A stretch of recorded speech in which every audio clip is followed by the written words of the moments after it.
तो आज हमारे पास खेल है, शिक्षा, तकनीक, पर्यावरण और हाँ, उद्योग जगत से भी खबरें हैं। चलिए देखते हैं क्या खास है। शुरुआत करते हैं एक जबरदस्त खबर से। Neeraj Chopra Paris diamond league 2025 में फिर से कमाल कर दिया है उन्होंने। हाँ बिल्कुल, 88.16 मीटर्स का थ्रो जबरदस्त। ये दिखाता है कि वैश्विक मंच पर उनकी पकड़ कितनी मजबूत है। लगातार अच्छा प्रदर्शन कर रहे हैं। सही कहा। और दिलचस्प बात यह है, ये सिर्फ उनकी अपनी जीत नहीं है, ये भारत की एथलेटिक्स में, मतलब ओवरऑल खेल में बढ़ती ताकत का भी सबूत है। क्रिकेट के अलावा दूसरे खेलों में भी हम अब आगे बढ़ रहे हैं। ये बाकी एथलीट्स के लिए भी एक बड़ा मनोबल बढ़ाने वाली बात है। बिल्कुल, क्योंकि खेल में इस शानदार प्रदर्शन के साथ ही दिमागी मोर्चे पर भी भारत पीछे नहीं है, खासकर शिक्षा और तकनीक में। आईआईटी दिल्ली की बात करते हैं।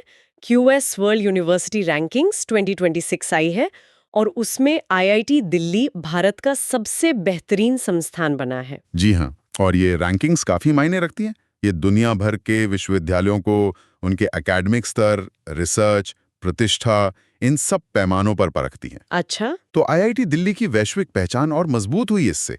लेकिन इतना ही नहीं, और क्या है? आईआईटी दिल्ली ने डीआरडीओ के साथ मिलके, मतलब हमारे रक्षा अनुसंधान और विकास संगठन के साथ, हाँ, डीआरडीओ। उनके साथ मिलके एक बहुत ही एडवांस्ड क्वांटम सुरक्षित संचार प्रणाली का सफल प्रदर्शन किया है। क्वांटम सुरक्षित संचार प्रणाली सुनने में तो काफी भारी लगता है।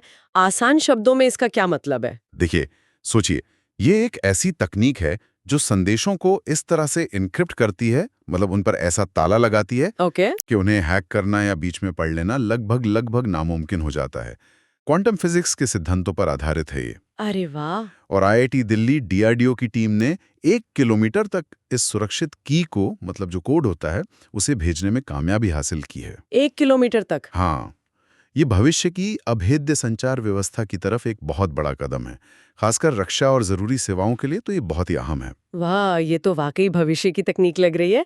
अच्छा, तकनीक की बात चली रही है तो एक और अहम डेवलपमेंट है। ये हमारे पैसों के लेन देन और टैक्स फाइलिंग से जुड़ा है। आप भारतीय राष्ट्रीय भुगतान निगम यानी एनपीसीआई की बात कर रहे हैं ना? जी हाँ, वही एनपीसीआई जो हमारे सारे डिजिटल पेमेंट्स जैसे यूपीआई वगैरह को संभालता है।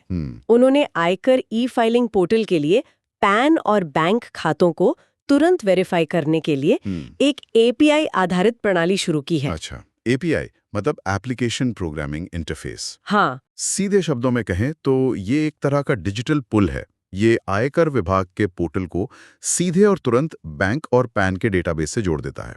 ओके। तो इससे वेरिफिकेशन का काम, वो जो पहले शायद मैनुअल होता था या समय लगता था, अब वो चुटकियों में हो जाएगा, रियल टाइम में। तो इसका मतलब है कि टैक्स फाइल करना और आसान और तेज हो जाएगा, कोई गड़बड़ी की गुंजाइश कम होगी। बिल्कुल, पूरी प्रक्रिया ज्यादा सटीक और तेज होगी, गलतियों की गुंजाइश कम और लोगों का समय भी बचेगा। ये डिजिटल इंडिया की तरफ एक और ठोस कदम है, जिससे सरकारी कामकाज और प्रभावी बनेगा। बढ़िया है। चलिए अब जरा पर्यावरण की तरफ चलते हैं। केरल से खबर है, वहां हाईकोर्ट ने राज्य में सिंगल यूज प्लास्टिक पर पूरी तरह से प्रतिबंध लगाने का निर्देश दिया है। हाँ, ये एक अहम फैसला है और ये 2 अक्टूबर 2025 से लागू होगा, गांधी जयंती से। अच्छा। अगर हम इसे बड़ी तस्वीर में देखें तो ये पर्यावरण बचाने के जो राष्ट्रीय लक्ष्य हैं, उनके साथ पूरी तरह मेल खाता है। ये दिखाता है कि प्लास्टिक कचरे की समस्या कितनी गंभीर है और अदालतें भी इसे लेकर कितनी संजीदा हैं। बिल्कुल। और आखिर में एक बड़ी औद्योगिक खबर भी है। रिलायंस एरोस्ट्रक्चर लिमिटेड वो भारत में फैल्कन 2000 एलएक्सएस बिजनेस जेट बनाने जा रही हैं। हाँ, ये बहुत बड़ी खबर है। फैल्कन 2000 एलएक्सएस एक एडवांस्ड बिजनेस जेट है। और भारत में बनेगा? जी, भारत में पहली बार किसी प्राइवेट कंपनी द्वारा पूरे विमान की असेंबली लाइन स्थापित की जा रही है। ये मेक इन इंडिया पहल के लिए एक बहुत बड़ी छलांग है। इससे न सिर्फ भारत की विमानन क्षेत्र में आत्मनिर्भरता बढ़ेगी, बल्कि हाईटेक मैन्युफैक्चरिंग का पूरा इकोसिस्टम मजबूत होगा। सोचिए, इससे कितने कुशल रोजगार पैदा होंगे और भारत वैश्विक एरोस्पेस सप्लाई चेन का एक अहम हिस्सा बन सकता है। सही। तो आज की चर्चा से कई बातें सामने आई हैं।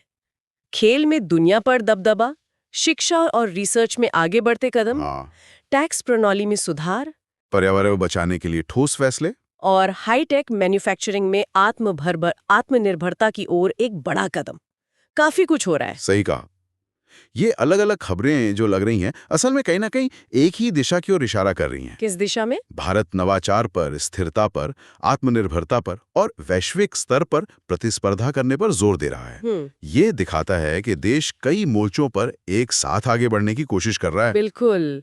और जाते जाते सोचने के लिए एक सवाल छोड़ जाते हैं। हाँ, ये सोचने वाली बात है कि ये जो क्वांटम कम्युनिकेशन जैसी एकदम नई भविष्य की तकनीक है और दूसरी तरफ फाल्कन जेट जैसे जटिल उत्पादों का भारत में निर्माण, ये दोनों चीजें मिलकर आने वाले सालों में भारत के रणनीतिक और तकनीकी भविष्य को किस तरह की नई शक्ल दे सकती हैं। सही। इस पर विचार करना वाकई दिलचस्प होगा।